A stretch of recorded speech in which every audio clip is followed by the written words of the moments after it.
Hi மக்களே, welcome to my channel. நான் வந்து கார்த்திகை மாதத்துக்கு வந்து விளக்கேற்றுவேன்னு சொன்னேன்ல, அதுக்கு வந்து இப்போல்லாம் வந்து எங்கள் அம்மா தான் செஞ்சிட்ருக்காங்க. எனக்கு அந்த பனி சேரில் கோல்டு பிடிச்சிக்கிச்சு. ஸோ எனக்கு கோல்டு சரியானோன்னு நான் வந்து நடுவில் செய்வேன்.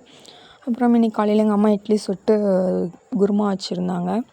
அண்டு சாப்பிட்டு அப்படியே கிளாஸுக்கு கிளம்பியாச்சு.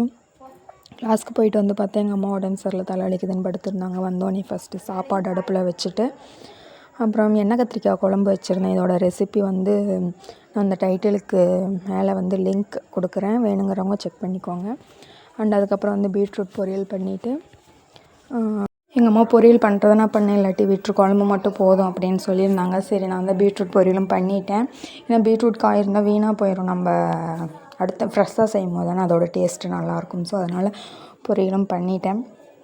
சுகந்தனம் ஸ்கூல் விட்டு வந்துட்டான். இந்த வீடியோ பிடிச்சிருந்தா லைக் பண்ணுங்கள், ஷேர் பண்ணுங்கள், கமெண்ட் பண்ணுங்கள், சேனலை சப்ஸ்கிரைப் பண்ணிக்கோங்க. தொடர்ந்து உங்கள் சப்போர்ட் என் சேனல் கொடுத்துட்டே இருங்க. And thank you so much. Bye.